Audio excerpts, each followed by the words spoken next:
Hi friends, Pandian store serial இனி வரப்போகிற எபிசோட்ஸ்க்கான promo தான் அந்த வீடியோவில் பார்க்க போகிறோம். வாங்க ஃப்ரெண்ட்ஸ் பார்க்கலாம். இப்போ இங்கே வீட்டில் வந்துட்டு எல்லாருமே ரொம்ப சந்தோஷமாக இருக்காங்க. மயில் ப்ரெக்னெண்ட்டாக இருக்கா அப்படின்றதுனால அவங்களுக்கு சின்னதாக ஒரு சர்ப்ரைஸ் கொடுக்கலாம் அப்படின்னு சொல்லிட்டு கேக் வெட்டி செலிப்ரேட் பண்ணிட்டு இருக்காங்க. ஸோ சரவணனுமே புடவை கொடுத்ததும் மயிலுக்குமே ரொம்ப சந்தோஷமாயிடுது. இதுக்கப்புறம் கேக்லாம் கட் பண்ணி முடிச்சுட்டு எல்லாருமே வந்து ரொம்ப சந்தோஷமாக இருக்காங்க. அதுக்கப்புறம் ரூமுக்குள்ளே போனதுக்கப்புறமா உனக்கு புடவை மட்டும் இல்லை, நான் இன்னொன்று வாங்கிட்டு வந்திருக்கேன் அப்படின்னு சொல்லிட்டு இங்கே வந்துட்டு பூ எடுத்து கொடுக்குறாங்க சரவணன். இதை பார்த்த உடனே மயிலுக்கு ரொம்ப சந்தோஷமா இருக்கு. மாமா பழைய இதெல்லாம் மறந்துட்டாரு, இப்போ குழந்தை வரப்போகுதுன்றதுக்காக என் மேலே ரொம்பவே வந்து பாசமாகவும் ஆசையாகவும் இருக்காங்க அப்படின்னு சொல்லிட்டு இங்கே மயில் வந்துட்டு ரொம்ப சந்தோஷப்படுறாங்க. ஸோ இதுக்கப்புறம் இங்கே வந்துட்டு எல்லாருமா வந்து நைட்டு வந்து சாப்பிடலாம் அப்படி சொல்லிட்டு சாப்பிட்றாங்க. ஸோ கோமதியுமே வந்துட்டு நிறைய வந்துட்டு அவங்களால முடிஞ்ச அளவுக்கு விதவிதமாக வந்து சமைச்சிருக்காங்க மயிலுக்கு. இது எல்லாத்தையும் பரிமாறி அவள் வயிறார சாப்பிட்ணும் அப்படின்றதுக்காக.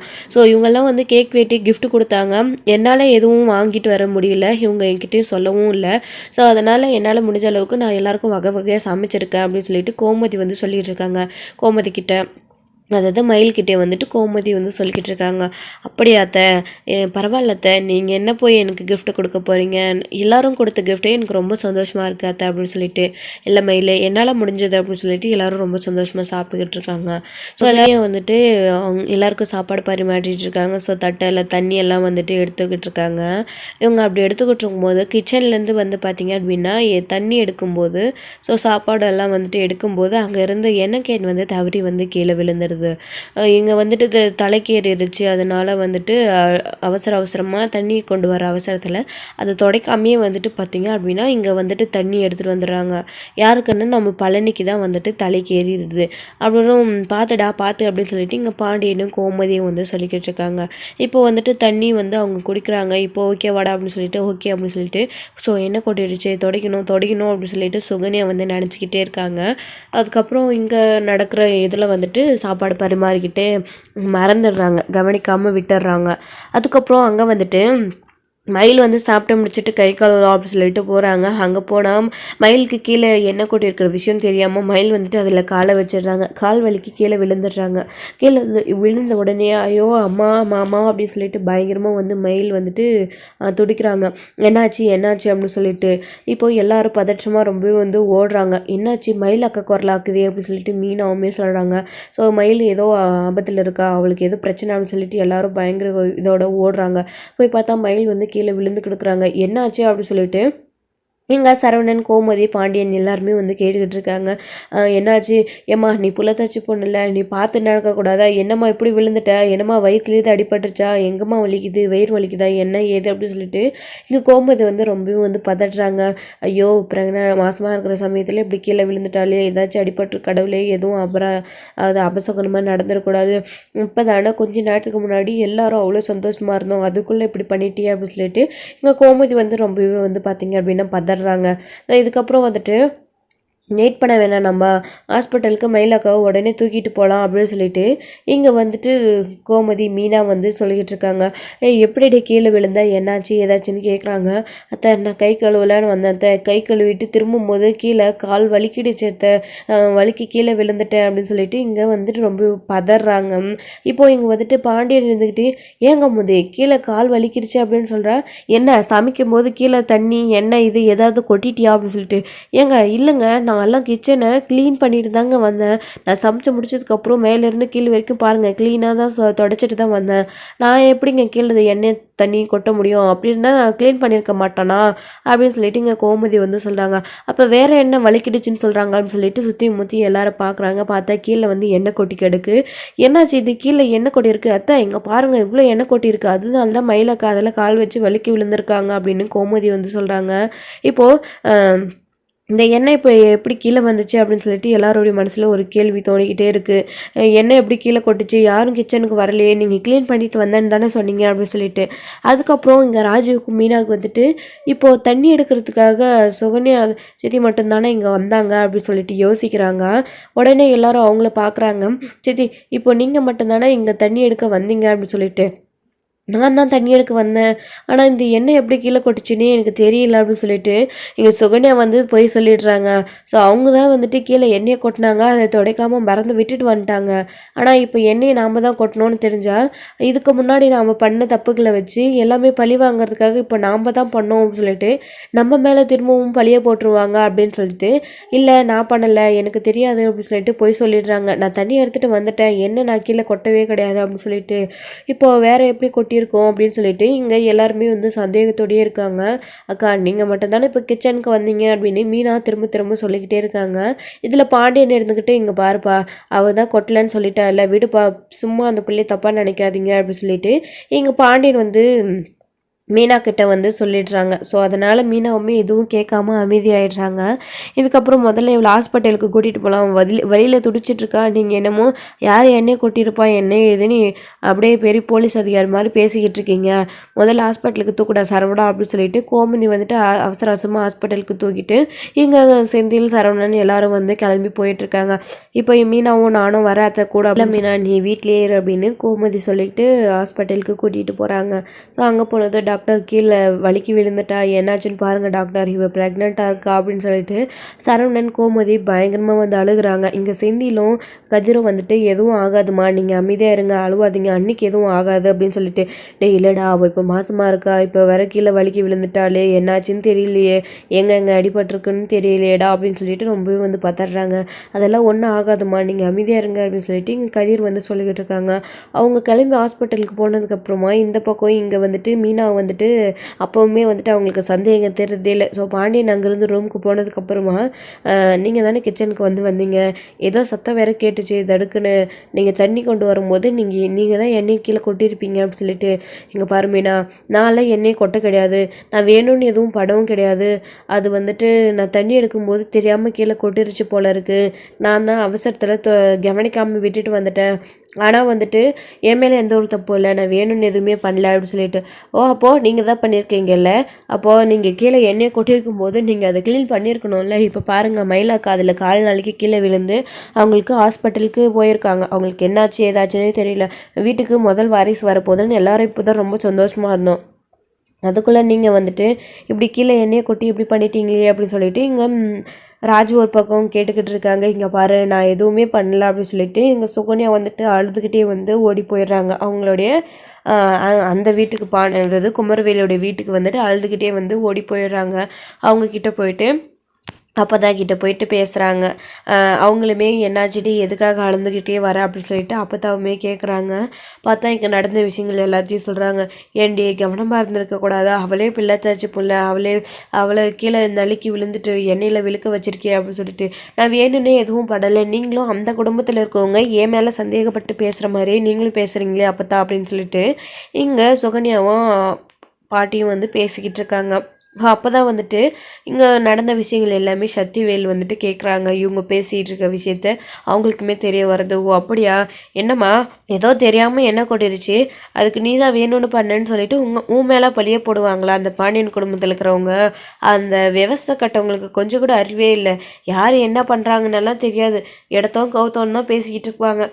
என்ன இங்கே பாருண்ணே, நாம் கல்யாணம் பண்ணி கொடுத்த பிள்ளைண்ணே இப்போ கண்ணை கசிக்கிட்டு வந்து நிற்கிது, நாம் என்ன எதுன்னு கேட்க வேணாமா அப்படின்னு சொல்லிட்டு, என்ன நான் கேட்க சொல்கிறேன், இங்கே பாரு அது அவங்களுடைய குடும்ப விஷயம், அவங்க என்ன ஏதுன்னு பார்த்துப்பாங்க, இதில் தேவையில்லாமல் நீ போய் மூக்கம் நலிக்காத சரியா அப்படின்னு சொல்லிட்டு இங்கே அப்போ தான் வந்து பார்த்தீங்க அப்படின்னா சொல்லிக்கிட்டு இருக்காங்க. என்ன அத்தா என்ன அவங்களுக்கு சப்போர்ட் பண்ணி பேசிக்கிட்டு இருக்க, இங்கே பாரு பேத்தியோட வீட்டில் மகளோடைய வீட்டில் எல்லாரும் சந்தோஷமாக இருக்காங்க, வாரிசு வரப்போகுது அப்படின்னு சொல்லிட்டு நீயும் சந்தோஷப்படுறியா, அது என்ன நம்ம வீட்டு வாரிசா, அது அந்த பாண்டியன் குடும்பத்து வாரிசு, அது எப்படி இருந்தா என்ன, நாசமாக போனால் எனக்கு என்ன, சொல்லப்போனால் அது இப்போது கலைஞ்சு போனால் எனக்கு இன்னும் சந்தோஷமாக இருக்கும், ஏன்னா அந்த பாண்டியன் கண் கலங்கி கதி கலங்கி நிற்பான்ல, அவனோட வீட்டு வாரிசு அழிஞ்சு போயிடுச்சுன்னு சொல்லி அந்த வீட்டுக்கு ஒரு வாரிசு கூட இல்லாமே இருக்கணும், அப்போ தான் அந்த பாண்டியன் துடிக்கிறது என் கண்ணால் நான் பார்க்கணும் அப்படின்னு எல்லாம் வந்துட்டு இங்கே சக்திவேல் வந்து சொல்லிக்கிட்டு இருக்காங்க. டேய் முதல்ல போய் வாயை கழுவிடா, என்னடா பேசிக்கிட்டு இருக்க நீ, இங்கே பாரு ஹாஸ்பிட்டலுக்கு போயிருக்கிற பொண்ணுக்கு மட்டும் ஏதாச்சும் ஆச்சுன்னா நீ தான் காரணமாக இருப்ப பார்த்துக்கோ அப்படின்னு சொல்லிட்டு இங்கே அப்போ தான் வந்து சொல்கிறாங்க. ஏன்னாத்தா விழுந்தது அவள் என் மேலே பழைய தூக்கி போடுறீங்க அப்படின்னு சொல்லிட்டு, அப்போது வாயை மூடிட்டு அமைதியாக போய் உட்காந்துக்கிட்டுறா அப்படின்னு சொல்லிக்கிட்டு இங்கே அப்போ தான் வந்து சொல்கிறாங்க. இங்கே பாரு சுகன்யா, நீ தெரியாமல் தானே பண்ண, சரி விடு, அது எதுவும் ஆகாது குழந்தைக்கு அப்படின்னு சொல்லிட்டு எங்கள் அப்பத்தாவுமே சொல்லிடுறாங்க. அதுக்கப்புறம் சுகன்யா அழுதுகிட்டு ரூம்குள்ளே போகிறாங்க. இப்போ இங்கே சக்திவேலும் குமரவேலும் வந்துட்டு ரூமுக்குள்ளே போய் சுகன்யாவை பார்க்குறாங்க. பார்த்து அவங்க கிட்ட பேசுகிறாங்க. இங்கே பாரும்மா, நீ எதுக்காக இப்போ அழுதுகிட்டு இருக்க? நீ தெரியாமல் பண்ணியோ தெரிஞ்சு பண்ணியோ, ஆனால் நீ எனக்கு ஒரு நல்லது பண்ணியிருக்க. அந்த குடும்பத்தில் அந்த வாரிசு இப்போ கலைஞ்சு போச்சு அப்படின்னா அந்த கோமதியும், அதான் அந்த பெரிய ஓடுகாலியும் அந்த பாண்டியனும் கதறுவாங்க. அந்த குடும்பமே கதறும். எனக்கு அதுதான் வேணும், அதை பார்த்து பார்த்து நான் ரசிக்கணும் அப்படின்னு சொல்லிட்டு இங்கே சக்திவேல் வந்துட்டு சுகன்யா கிட்ட போயிட்டு பேசுகிறாங்க. என்ன சொல்கிறீங்க அப்படின்னு சொல்லிட்டு. பாருங்க சித்தப்பா, ஏதோ நான் தெரியாமல் பண்ணிட்டேன், நீங்கள் ஏன் சந்தோஷப்படுறீங்க அப்படின்னு சொல்லிட்டு. இல்லை, நான் முன்ன மாதிரி எல்லாம் இல்லை, நான் உண்மையிலேயே நான் மாறிட்டேன். அந்த வீட்டில் என்னை எல்லாரும் எவ்வளோ திட்டுனாங்க, அடித்தாங்க. அதுக்கப்புறம் நான் எல்லாத்தையும் மாறிட்டு சந்தோஷமாக தான் இருக்கேன். என் வீட்டுக்காரர் கூட இப்போ என்னை யாராச்சும் ஏதாச்சும் சொன்னால் எனக்காக சப்போர்ட் பண்ணி அங்கே பேசுகிறாரு. அது வரைக்கும் நான் சந்தோஷமாக தான் இருக்கேன். இப்போ நீங்களும் அந்த குடும்பத்து மேலே வெறுப்பை காட்டாதீங்க. அந்த குடும்பத்தில் இருக்கவங்க எல்லாருமே நல்லவங்க அப்படின்னு சொல்லிட்டு இங்கே சுகன்யா வந்து சொல்கிறாங்க. என்னம்மா டக்குன்னு அவங்க குடும்பத்தில் இருக்கிறவங்க எல்லாரும் நல்லவங்கன்னு சொல்கிற? அந்த குடும்பத்தில் இருக்கிறவங்கள பழி வாங்கிறதுக்காக தானே உன்னையே நாங்கள் அங்கே இறக்கணும். நீ என்னமோ பாண்டியன் குடும்பத்தை சப்போர்ட் பண்ணி பேசிக்கிட்டு இருக்க. இங்கே பாரு, இப்போ தான் நீ நல்லது பண்ணியிருக்கேன்னு சொல்லி நான் சந்தோஷமாக இருக்கேன். நீயே அந்த மூடை வந்து ஸ்பாயில் பண்ணி விட்டுறாத, சரியா? அமைதியாக இரு. நான் உன்கிட்ட எதுவுமே பேசலை. முதல்ல அந்த வாரிசுக்கு என்ன ஆச்சுன்னு தெரிஞ்சுக்கிட்டு அந்த விஷயத்த முதல்ல என்கிட்ட ஓடி வந்து சொல்கிற வழியே பாரு அப்படின்னு சொல்லிட்டு இங்கே சக்திவேல் வந்து சுகன்யா கிட்ட சொல்கிறாங்க. இங்கே பாருங்க சித்தப்பா, அது பெரிய தப்பு, வேணாம் அப்படின்னு சொல்லிட்டு. பாரும்மா, நான் சொல்கிறத மட்டும் நீ செய், சரியா? அந்த குடும்பம் துடிச்சு கதறதை நான் என் கண்ணால் பார்க்கணும் அப்படின்னு சொல்லிட்டு இங்கே வந்துட்டு சக்திவேல் சொல்லிக்கிட்டு இருக்காங்க. அடுத்தது குமரவேல்கிட்டையும் சொல்கிறாங்க. பாத்தியாடா, சுகன்யா எவ்வளோ சீக்கிரம் எப்படி மாறிட்டான்னு சொல்லிட்டு. அந்த குடும்பத்தில் இருக்கிறவங்க நம்ம சுகன்யாவே மாற்றிட்டாங்களே பார்த்துக்கோ.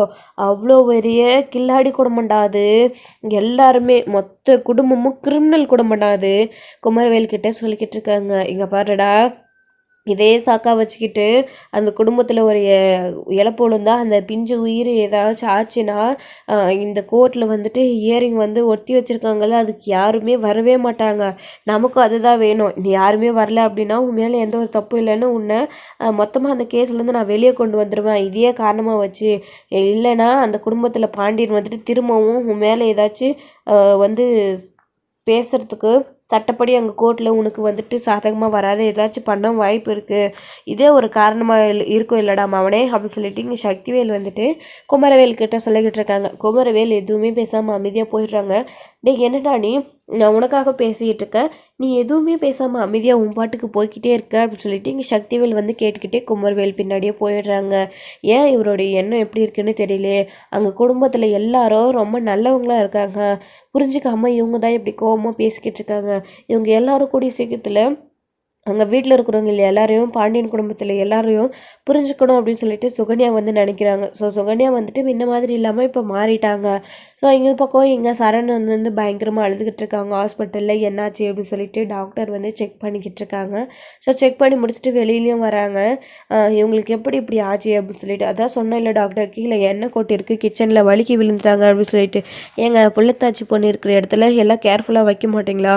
அவளை பத்திரமா பார்த்துக்க மாட்டிங்களா அப்படின்னு சொல்லிட்டு டாக்டர் ஒன்று சொன்ன உடனே, டாக்டர் அப்போ என்னாச்சு டாக்டர்? என் பேரப்பிள்ளைக்கு எதுவும் ஆகலை இல்லை, என் பேரப்பிள்ளைக்கு ஏதாச்சும் ஆயிடுச்சா? நீங்கள் சொல்கிறத பார்த்தா எனக்கு பயமாக இருக்குது டாக்டர், என்னாச்சுன்னு கோமதி வந்து பயங்கரமாக அழுகுறாங்க.